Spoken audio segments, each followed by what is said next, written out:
আদম আলাইহিস সালামের দুইজন সন্তান ছিলেন, হাবিল এবং কাবিল। হাবিল এবং কাবিলের ঘটনা আমরা সবাই জানি। এছাড়া আদম আলাইহিস সালামের আরেকজন সন্তান ছিলেন, তিনি ছিলেন হযরত শীস আলাইহিস সালাম, তিনি একজন নবী ছিলেন। এই শীস আলাইহিস সালামের একজন বংশধরই হচ্ছেন হযরত নূহ আলাইহিস সালাম।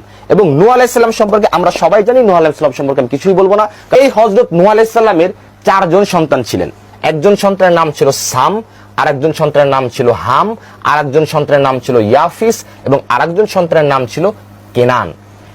এখন নূহ আলাইহিস সালামের এই চার সন্তানের ভিতর একমাত্র এই কেনান নূহ আলাইহিস সালামের এই কথা বিশ্বাস করেনি, সে ওই নৌকায় উঠেনি এবং কেনান নৌকা না ওঠার কারণে কেনান মারা যায়।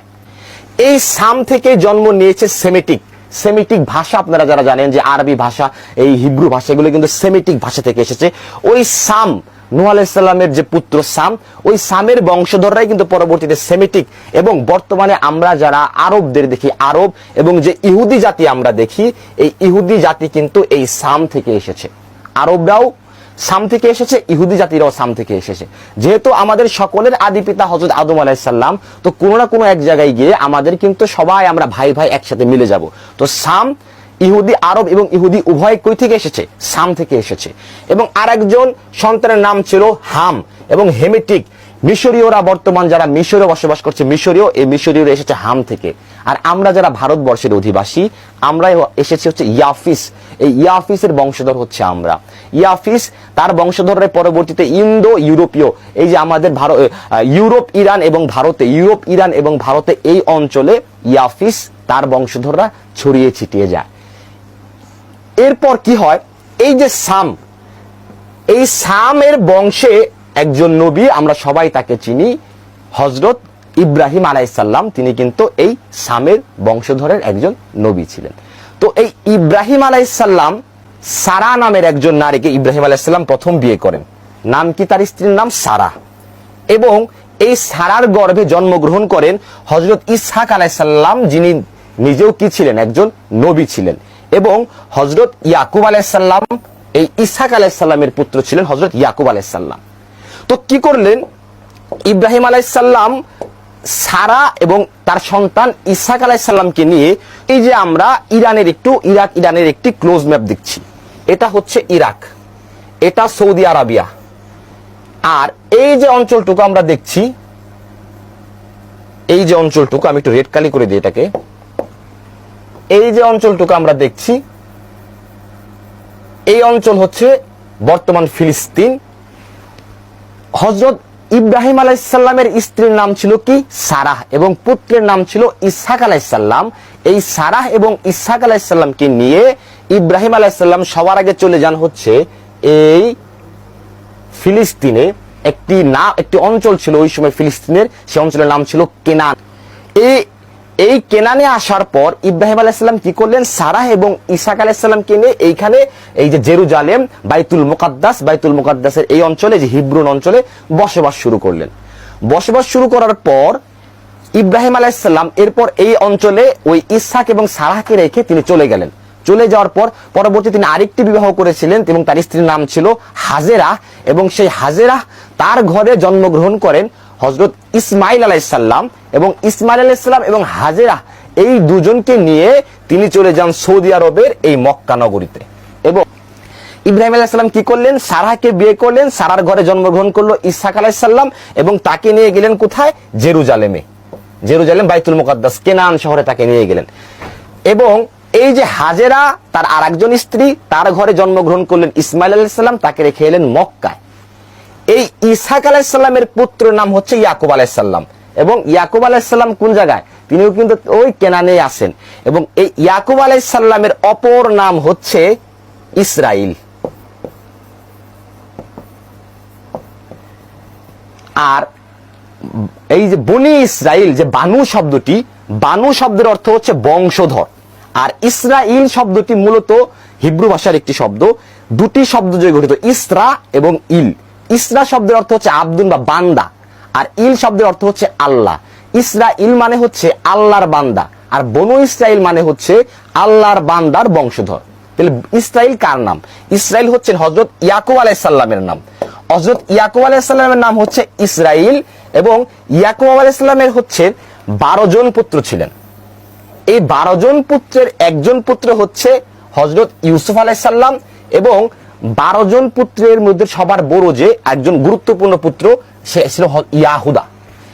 ইয়াহুদাও ইয়াকুব আলাইহিস সালামের পুত্র, ইউসুফ আলাইহিস সালামও ইয়াকুব আলাইহিস সালামের পুত্র, এবং ইয়াকুব আলাইহিস সালামের পুত্র সংখ্যা ছিল 12 জন।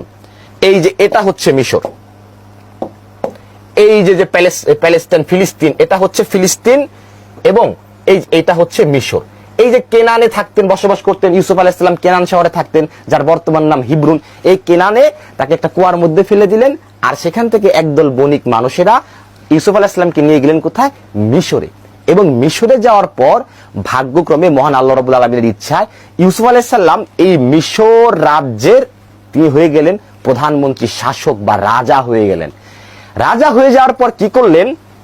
রাজা হয়ে যাওয়ার পর এই ইউসুফ আলাইহিস সালাম কি করলেন? তার যে 12 জন পুত্র, এই যে 12 জন, তার যে 11 ভাই ছিলেন, সেই 11 ভাইকে ওই কেনান থেকে ডেকে নিয়ে গেলেন কোথায়? কেনান থেকে নিয়ে গেলেন হচ্ছে মিশরে। এখন একটু বুঝতে হবে, মহানবী হযরত মুহাম্মদ সাল্লাল্লাহু আলাইহি সাল্লাম হচ্ছেন ইসমাইল আলাইহিস সালামের বংশধর। এই যে হাজেরা, তার গর্ভে আসলেন ইসমাইল আলাইহিস সালাম, ওই ইসমাইল আলাইহিস সালামের বংশ থেকে এসেছেন মহানবী হযরত মুহাম্মদ সাল্লাল্লাহু আলাইহি ওয়াসাল্লাম। আর ইব্রাহিম আলাইহিস সালামের যে আরেকজন স্ত্রী সারাহ, তার ঘরে যেমন এসেছেন ইসহাক আলাইহিস সালাম, ওই ইসহাক আলাইহিস সালামের পুত্র ইয়াকুব আলাইহিস সালাম, ওই ইয়াকুব আলাইহিস সালামের বংশধররা হচ্ছেন বনি ইসরাইল। কারণ বনি ইসরাইল ইয়াকুব আলাইহিস সালামের নাম। এই যে আমরা আজকে যাদেরকে ইসরাইল বলে চিনি, এরা সবাই কিন্তু হযরত ইয়াকুব আলাইহিস সালামের বংশধর, তার সন্তান, তারা কিন্তু নবীর সন্তান। এবং ইয়াকুব আলাইহিস সালামের এই যে 11 পুত্রের ভিতর এই যে ইয়াহুদা যে পুত্র, এই ইয়াহুদার বংশধররাই হচ্ছে বর্তমানে আসলে ইহুদি। এই মিশরে যখন ইউসুফ আলাইহিস সালাম এই প্রধানমন্ত্রী রাজা হয়েছেন, ঠিক ওই সময়ে সমগ্র পৃথিবীতে একটা দুর্ভিক্ষ আসলো। তখন মিশরে ইউসুফ আলাইহিস সালামের রাজ্যে খাবার ছিল, আর এই খবর যখন ওই বর্তমান ফিলিস্তিনের কেনানে ইউসুফ আলাইহিস সালামের ভাইয়েরা জানতে পারলো, তখন ওরা মিশর চলে গেল, যে মিশরে যাই, মিশরে নাকি একজন শাসক আছে, সেই শাসক নাকি আমাদেরকে খাবার দিবে। এবং তারা যখন মিশরে যায়, গিয়ে যখন দেখে এ হতো ইউসুফ, এবং ইউসুফ আমাদের ভাই, তখন আসলে তারা বিশ্বাসই করে উঠতে পারতেছিল না। এবং ইউসুফ আলাইহিস সালাম সেই দুর্ভিক্ষের সময়ে বনি ইসরাইলদেরকে এই কেনান থেকে নিয়ে মিশরে রাজকীয় জীবন দেন। কিন্তু মিশরে থাকার পরেও এই বনি ইসরাইলরা মহান আল্লাহর অবাধ্য হয় বিভিন্ন কারণে, যার ফলে কি হয়? হযরত ইউসুফ আলাইহিস সালাম তিনি মৃত্যুবরণ করার পর অনেক পরে মহান আল্লাহ রাব্বুল আলামিন তাদের উপর ফেরাউনের আযাব দেন। ফেরাউন কে ছিল? ফেরাউন কিন্তু এই মিশরের একজন শাসক ছিল, এবং ফেরাউন এই বনি ইসরাইলদের উপর মানে অমানবিক নির্যাতন চালায়। তখন তারা মহান আল্লাহ রাব্বুল আলামিনের কাছে আবার ক্ষমা চাইলেন। ক্ষমা চাওয়ার পর আল্লাহ কি করলেন? মুসা আলাইহিস সালামকে বনি ইসরাইলের নবী হিসেবে পাঠালেন, এবং ফেরাউনের আযাব থেকে তাদের মুক্তি দিলেন। মুসা আলাইহিস সালামকে নবী হিসেবে পাওয়ার পর তারা আবার সাময়িকভাবে একটুখানি তাদের এবং ফেরাউনের অত্যাচার থেকে মুক্তি হওয়ার পর তারা যখন আবার একটু সুস্থ হলেন, আবার একটু স্বাভাবিক জীবনযাপনে ফিরলেন, একটু ভালোভাবে বাঁচা শুরু করলেন, তখন আল্লাহ রাব্বুল আলামিন তাদেরকে তাওরাত গ্রন্থ দিলেন। তাওরাত গ্রন্থ পাওয়ার পর তারা আবার বিশ্বাসঘাতকতা করলো। বিশ্বাসঘাতকতা করার পর তারা আল্লাহর অবাধ্য আবার হইল। হযরত দাউদ আলাইহিস সালাম একজন নবী ছিলেন। এই মুসা আলাইহিস সালামের পরে হযরত দাউদ আলাইহিস সালামের কল্যাণে এই বনি ইসরাইলরা পুনরায় জেরুজালেমে, ওই যে তার কেনান, তার যে শহর, সেই শহরে আবার বসতি স্থাপন করতে পারে। একটা সময় এমন হয়েছিল যে ওই সময়ে বনি ইসরাইলদের কোথাও থাকার জায়গা নাই। বনি ইসরাইল আল্লাহর কাছে দোয়া করলো যে আল্লাহ আমাদের বাঁচাও। তখন শামাইল আলাইহিস সালাম ছিলেন তাদের নবী। তো আল্লাহ রাব্বুল আলামিন শামাইল আলাইহিস সালামকে জানাইলেন যে তুমি একটা কাজ করো, একজন লোক আছে, ওই লোককে নির্বাচন করো, ওই লোক হবে হচ্ছে তোমাদের শাসক, এবং ওই লোক কি করবে? জেরুজালেমে গিয়ে যুদ্ধ করবে। যুদ্ধ করার পর জেরুজালেমকে আবার বনি ইসরাইলদের দিয়ে দেওয়া হবে। লোকটির নাম ছিল হচ্ছে তাগুত। তখন তাগুতকে, ওই তাগুতের আন্ডারে বনি ইসরাইলরা তাগুতের অধীনস্থ হয়ে ওই জেরুজালেমে যে যুদ্ধ করে, এবং সেই যুদ্ধে হযরত দাউদ আলাইহিস সালাম ছিলেন একজন বালক। কিন্তু বালক হওয়া সত্ত্বেও দাউদ আলাইহিস সালাম সেই যুদ্ধে যে ওই জেরুজালেম ওইখানের যে সেনাপতি ছিল, যে প্রধান ছিল, তাকে তিনি সেই যুদ্ধে পরাজিত করেন দাউদ আলাইহিস সালাম এই ছোট্ট বালকটি। এবং পরবর্তীতে এই দাউদ আলাইহিস সালাম হন জেরুজালেমের, বর্তমান যে ফিলিস্তিন আপনারা দেখতেছেন, বর্তমান যে ফিলিস্তিন, এই ফিলিস্তিনের শাসক এবং এই বাইতুল মুকাদ্দাসের শাসক হয়ে যান হচ্ছে হযরত দাউদ আলাইহিস সালাম। এবং দাউদ আলাইহিস সালামের সন্তান হচ্ছেন হযরত সুলাইমান আলাইহিস সালাম। হযরত সুলাইমান আলাইহিস সালাম ছিলেন সমগ্র পৃথিবীর বাদশা, রাজা, কিন্তু তার রাজধানী কোথায় ছিল, তার কেন্দ্রবিন্দু কোথায় ছিল? ওই জেরুজালেম। এরপর কি হলো? সুলাইমান আলাইহিস সালামের পর আবার বনী ইসরাইল আল্লাহর অবাধ্য হয়ে গেল। অবাধ্য হয়ে যাওয়ার পর নেবুচাঁদ নেজার নামের একজন শাসক, নাম কি? নেবুচাঁদ নেজার। এই যে ইরাকের ব্যাবিলনীয় যে সভ্যতা, সেই ব্যাবিলনীয় সভ্যতার একজন রাজা ছিলেন কি? নেবুচাঁদ নেজার। খুবই খুবই হিংস্র একজন রাজা ছিলেন।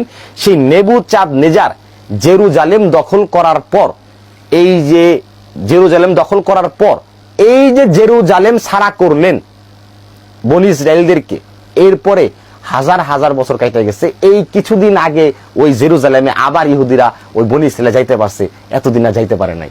এরপর হযরত ঈসা আলাইহিস সালাম আসলেন। হযরত ঈসা আলাইহিস সালাম আসার পর ঈসা আলাইহিস সালামের বিরুদ্ধেও ষড়যন্ত্র করলো কারা? এই বনী ইসরায়েলরা। এই বনী ইসরায়েলি ঈসা আলাইহিস সালামকে নবী হিসাবে মানতে নারাজ। কেন নারাজ? কেন নারাজ? এজন্য তারা মানতে নারাজ কারণ তিনি ছিলেন পিতৃ পরিচয়হীন। মহান আল্লাহ রাব্বুল আলামিন তিনি একটা অলৌকিক সৃষ্টি ছিলেন হযরত ঈসা আলাইহিস সালাম, যে পুরুষ ছাড়া শুধুমাত্র নারীর গর্ভে তিনি জন্মগ্রহণ করেছিলেন। তো এই ঈসা আলাইহিস সালামকে ওই ইহুদিরা তারা কিন্তু মারতে চেষ্টা করেছিল, এবং বনী ইসরায়েলরা এই ঈসা আলাইহিস সালামকে মারতে চেষ্টা করেছিল। এবং ওই বনী ইসরায়েলদের ধারণা, ইহুদিদের ধারণা, তারা তাকে মেরে ফেলেছে। কিন্তু আমরা মুসলমানরা বিশ্বাস করি যে না, ঈসা আলাইহিস সালামকে মহান আল্লাহ রাব্বুল আলামিন আকাশে তুলে নিয়েছেন, তিনি আবার আগমন করবেন। ঈসা আলাইহিস সালাম এই পৃথিবী থেকে চলে যাওয়ার পর, আসমানে চলে যাওয়ার পর, তখন এই ইহুদিদের, ওই বনী ইসরায়েলদের মধ্যে দুই ধরনের মানুষ ভাগ হয়ে যায়। এক ধরনের মানুষ খুব খুশি হয়, বনী ইসরায়েলদের একটা অংশ খুব খুশি হয়ে যায়, আর একটা অংশ খুব ব্যথিত হয়, যারা প্রকৃত অর্থে ঈসা আলাইহিস সালামের কল্যাণ চাইতেন, যারা প্রকৃতপক্ষে ঈসা আলাইহিস সালামকে চিনতে পারতেছিলেন। ওই যে যারা খুশি হয়, ওরাই হচ্ছে বর্তমান ইহুদি। যারা ঈসা আলাইহিস সালামের এই প্রস্থানে খুশি হয়েছিল তারাই ইহুদি, এবং তারা ছিল ওই যে ইয়াকুব আলাইহিস সালামের 12 পুত্রের এক পুত্রের নাম ইয়াহুদা, সেই ইয়াহুদার বংশধর। আর যারা ব্যথিত হয়েছিলেন তারা হচ্ছে যে বর্তমান খ্রিস্টান, যাদেরকে আমরা দেখি।